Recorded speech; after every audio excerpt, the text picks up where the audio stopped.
Welcome to the 1,000 Nights and 1 Night.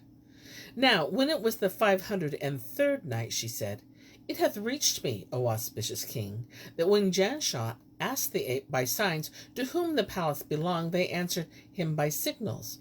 Of a truth, this place belonged of yore to our Lord Solomon, son of David, on both whom be peace, who used to come hither once every year for his solace, and then wend his ways." Presently the apes continued, "And know, O king, that thou art become our sultan, and we are thy servants. So eat and drink, and whatso thou ever biddest, that will we do." So saying, they severally kissed the earth between the hands of Janshah, and all took their departure. The prince slept that night on the throne, and his men on the stools about him. And on the morrow at daybreak, the 4 wazirs, or captains of the apes, presented themselves before him, attended by their troops, who ranged themselves about him, rank after rank, until the place was crowded. Then the wazirs approached and exhorted him by signs to do justice amongst them and rule them righteously. After which the apes cried out to one another and went away, all save a small party, which remained in presence to serve him. After a while, there came up a company of apes with huge dogs and semblance of horses, each wearing about their head a massive chain, and signed to Janshah and his 3 followers to mount and go with them. So they mounted, marveling at the greatness of the dogs, and rode forth, attended by the 4 wazirs and a host of apes like swarming locusts, some riding on dogs and others afoot, till they came to the seashore. Janshah looked for the boat which brought him, and finding it scuttled, turned to the wazirs and asked him how this had happened to it. Whereto they answered, "Know, O king, that when thou camest to our island, we keened that thou wouldst be sultan over us, and we feared lest ye all flee from us in our absence, and embark in the boat, so we sank it." When Janshah heard this, he turned to his men and said to them, "We have no means of escaping from these apes, and we must patiently await the ordinance of the Almighty." Then they fared on the island, and ceased not faring till they came to the banks of a river, on which the other side rose a high mountain, wherein Janshah saw a multitude of gulls. So he turned to the apes and asked them, "What are these gulls?" And they answered, "Know, O king, that these gulls are our mortal foes, and we come hither to do battle with them." Janshah marveled to see them riding horses, and was startled at the vastness of their bulk and the strangeness of their semblance, for some of them had heads like bulls, and others like camels. As soon as the gulls espied the army of the apes, they charged down to the river bank, and standing there fell to pelting them with stones as big as maces, and between them there befell a sore fight. Presently Janshah, seeing that the gulls were getting the better of the apes, cried out to his men, saying, "Uncase your bows and arrows, and shoot at them your best shafts, and keep them off from us." They did so, and slew of the gulls much people, when they fell upon them sore dismay, and they turned to flee. But the apes, seeing Janshah's prowess, forded the river and headed to their sultan, chased the gulls, killing many of them in the pursuit, till they reached the high mountain, where they disappeared. And while exploring the said mountain, Janshah found a tablet of alabaster, whereon was written, "O thou who enterest this land, know that thou wilt become sultan over these apes, and that from them there is no escape for thee, except by the passes that run east and west through the mountains. If thou take the eastern pass, thou wilt fare through a country swarming with gulls and wild beasts, marids and ifrits, and thou wilt come after 3 months' journeying to the ocean which encompasseth the earth. But if thou travel by the western pass, it will bring thee after 4 months' journey to the head of the Wadi of Emmets.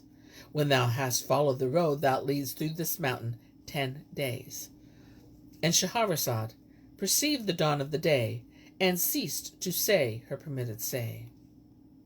Now, when it was the 504th night, she said, "It hath reached me, O auspicious king, that Janshah read this much upon the tablet, and found at the end of the inscription, Thou wilt come to a great river, whose current is so swift that it blindeth the eyes.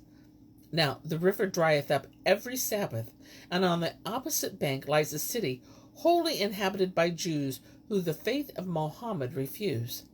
There is not a Moslem among the band, nor is there other in this city or in this land. Better therefore lord it over the apes, for so long as thou shalt tarry amongst them, they will be victorious over the gulls. And know also that he who wrote this tablet was the Lord Solomon, son of David, on whom both be peace. When Janshah read these words, he wept sore, and repeated them to his men.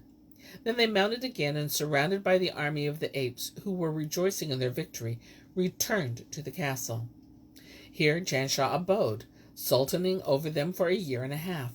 And at the end of this time, he one day commanded the ape army to mount and go forth a-hunting with him. And they rode about into the wolds and wilds, and fared on from place to place, till they approached the Wadi of Emmets, when Janshah knew by the description of it upon the alabaster tablet. Here he bade them dismount, and they all abode there eating and drinking a space of 10 days. After which Janshah took his men apart one night, and said, I propose we flee through the valley of Emmets, and make way for the town of the Jews. It may be Allah will deliver us from these apes, and we will go God's way. They replied, We hear and we obey. So he waited till some little of the night was spent.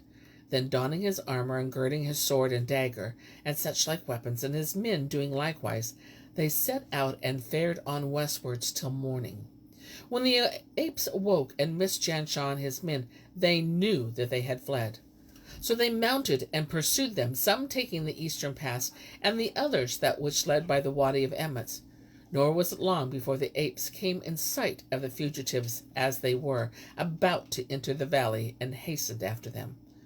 When Janshah and his men saw them, they fled into the Emmet valley. But the apes soon overtook them, and would have slain them, when behold, there rose up out of the earth a multitude of ants, like swarming locusts, as big as dogs, and charged home upon the apes.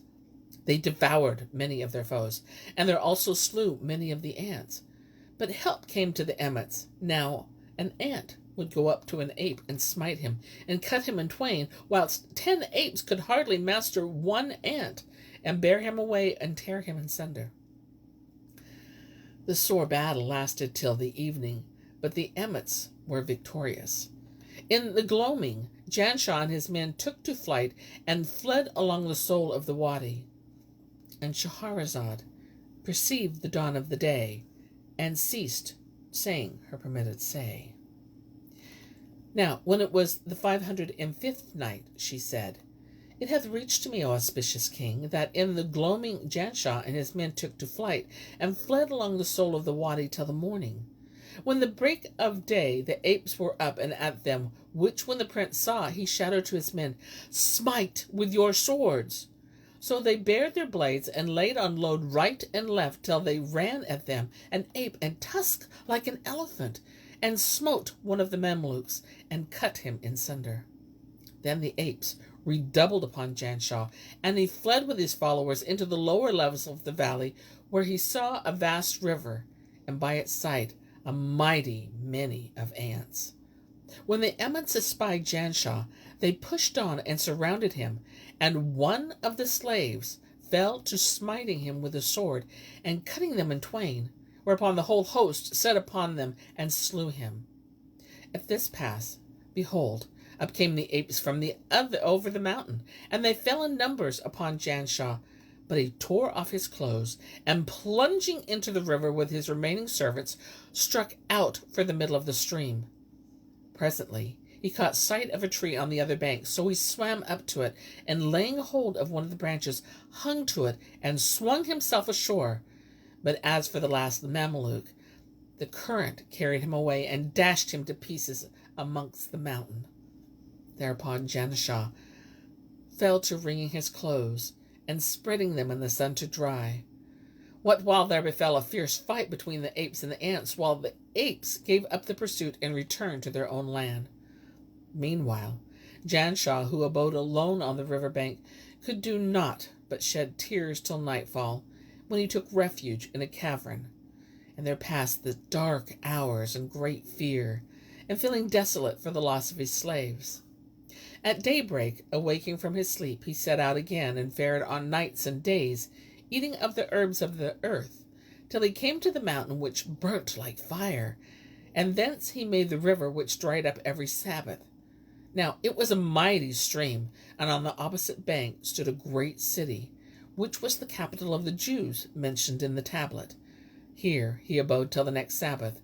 When the river dried up, he walked over to the other side, and entered the Jews' city, but saw none in the street.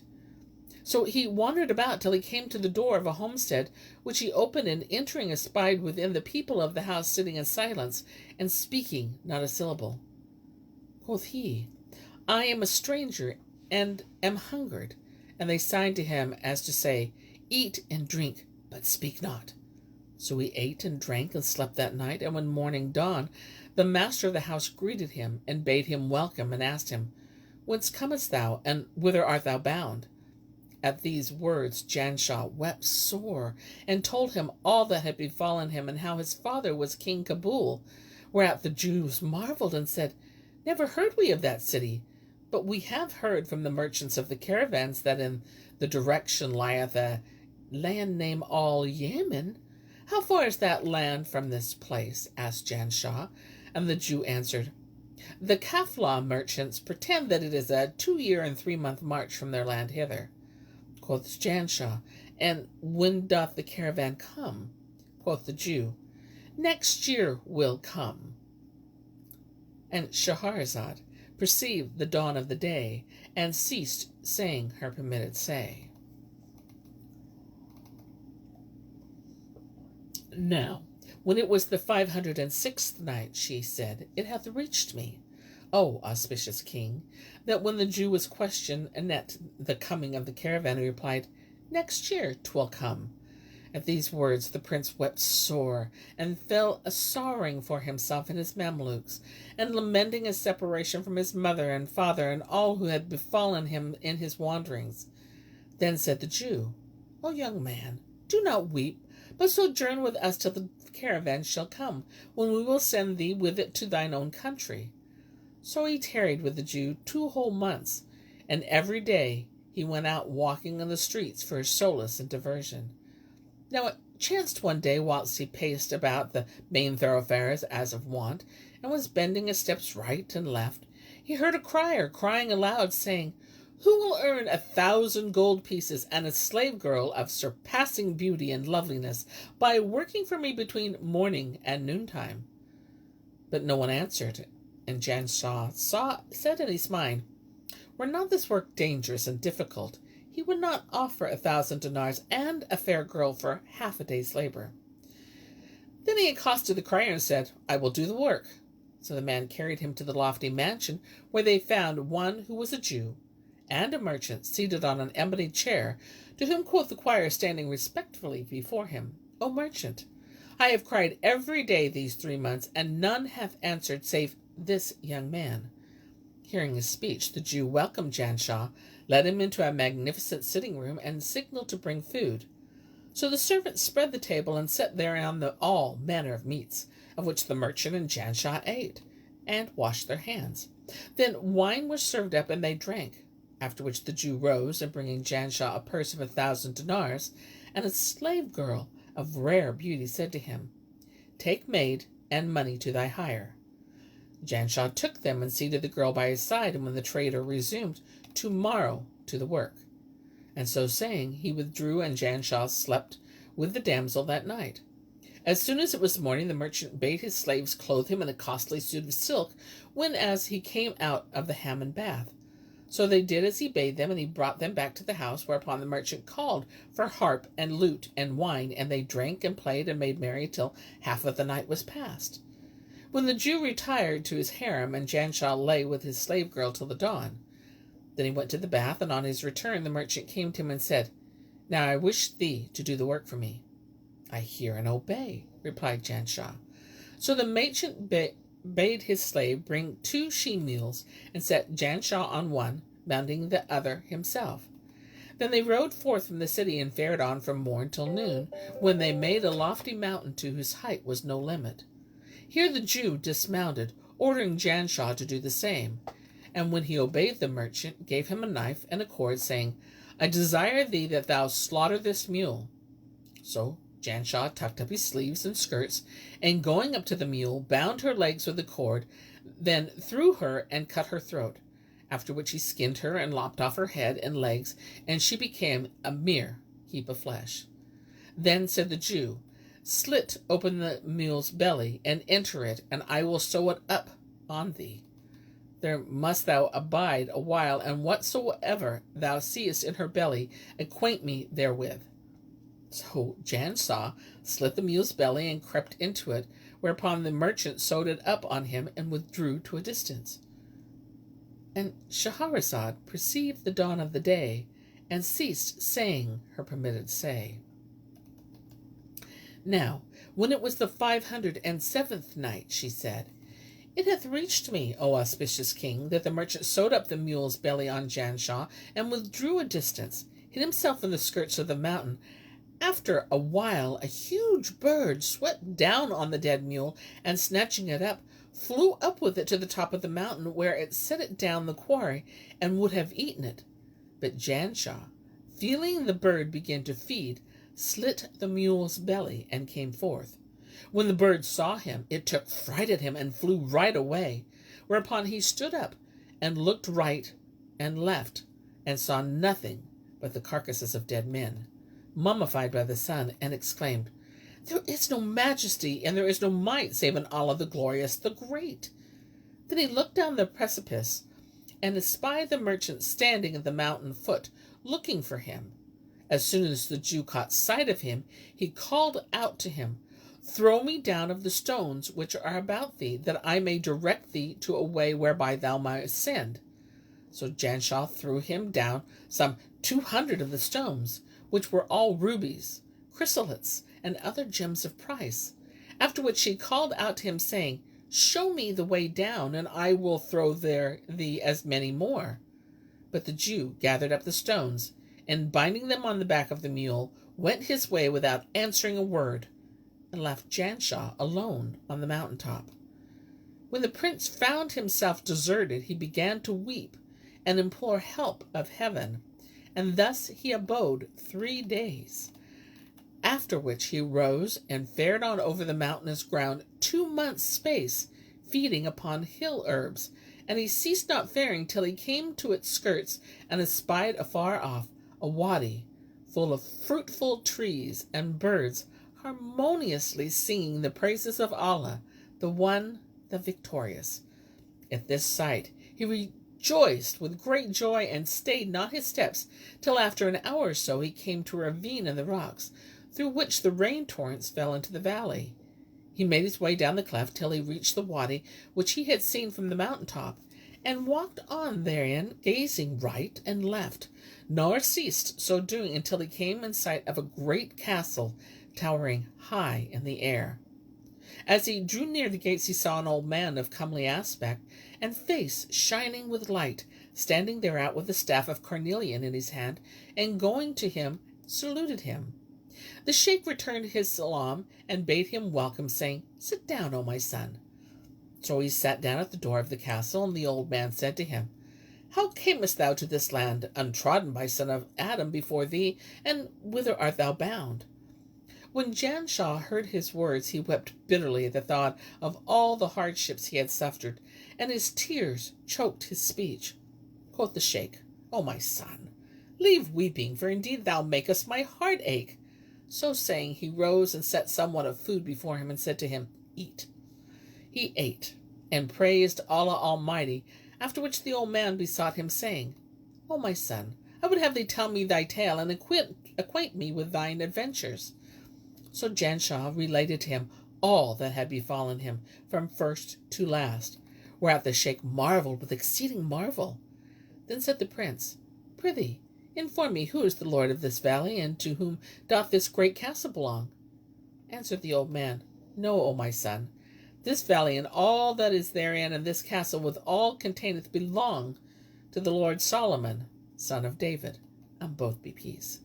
As for me, my name is Sheikh Nasir, king of the birds. For thou must know that the Lord Solomon committed this castle to my charge. And Scheherazade perceived the dawn of the day, and ceased to say her permitted say. Now, when it was the 508th night, she said, It hath reached me, O auspicious king, that Sheikh Nasir pursued.